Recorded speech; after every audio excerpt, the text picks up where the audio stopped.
É feliz quem a Deus se confia. Salmo 1. Um bom dia. Em nome do Pai, do Filho e do Espírito Santo. Amém. Recorramos sempre à poderosa intercessão de Maria Santíssima, nossa Mãe, e de São José, o Justo.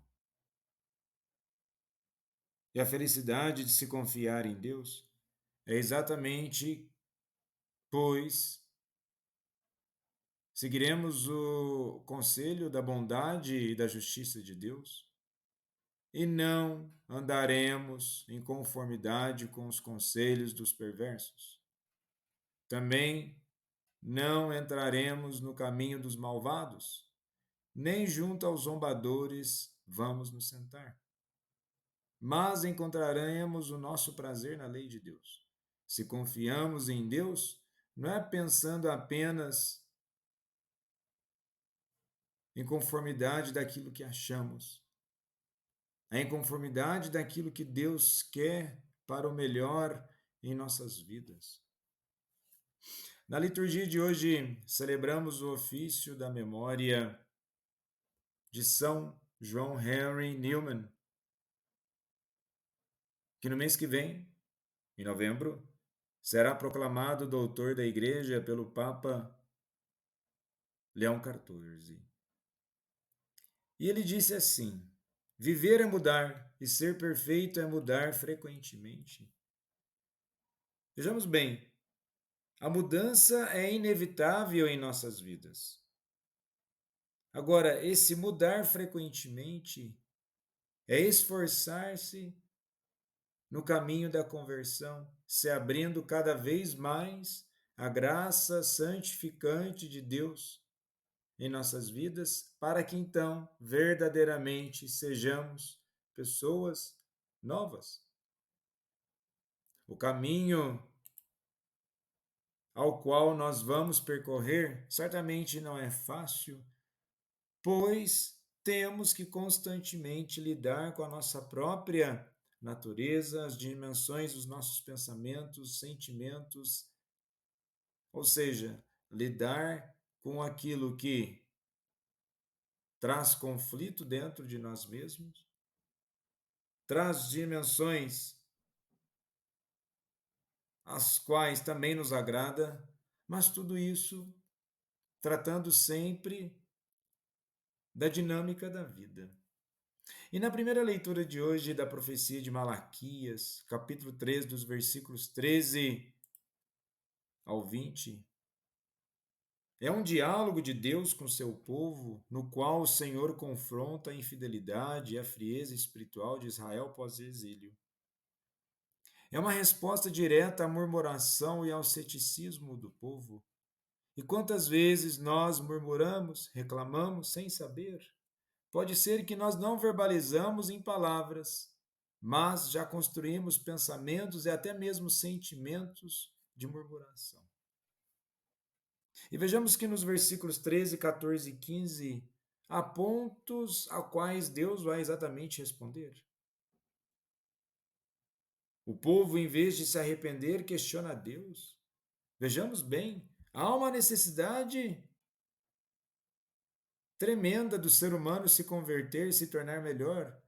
Mas ao invés dele se corrigir, ele buscar verdadeiramente a conversão, uma mudança de mentalidade, ele questiona Deus, demonstrando muitas vezes arrogância.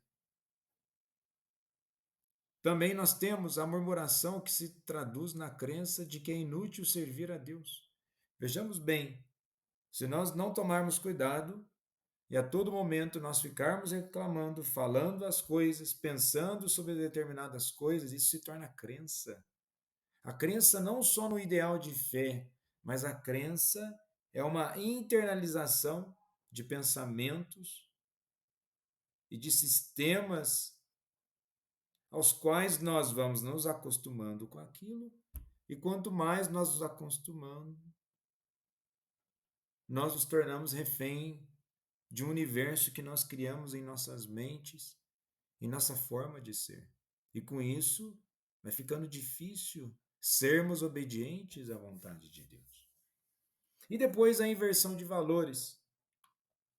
Essa inversão de valores é a tentação de todos os tempos. O desânimo diante da aparente prosperidade do mal. Muitas vezes, aqueles que estão percorrendo o caminho,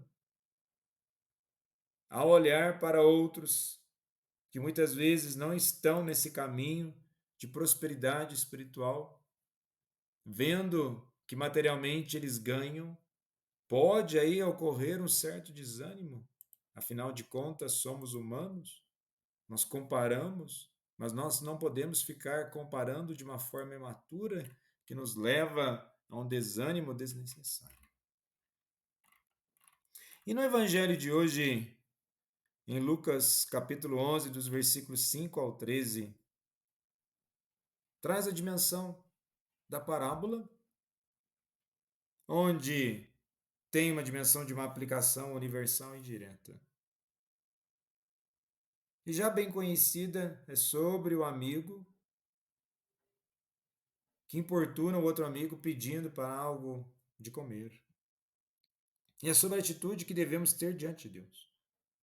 O que está no texto? Por isso vos digo, pedi e dá, servais, buscai e achareis, batei e abrir-se-vos-á, pois todo o que pede recebe, todo o que procura, que busca encontra, e a quem bate será aberto. Ou seja, aqui Jesus estabelece um princípio fundamental da vida de oração, através de 3 verbos de ação crescente. O verbo pedir, aitete, no grego, se refere a uma petição direta, à expressão de uma necessidade, é o reconhecimento da nossa dependência. O primeiro passo para receber, então, é pedir. A oração é a permissão que damos a Deus para intervir em nossas vidas de acordo com sua vontade. O outro verbo, buscar, zeitete, no grego, implica uma procura ativa, esforço e intencionalidade. Não é apenas uma súplica momentânea, é uma busca por soluções e, acima de tudo, por Deus.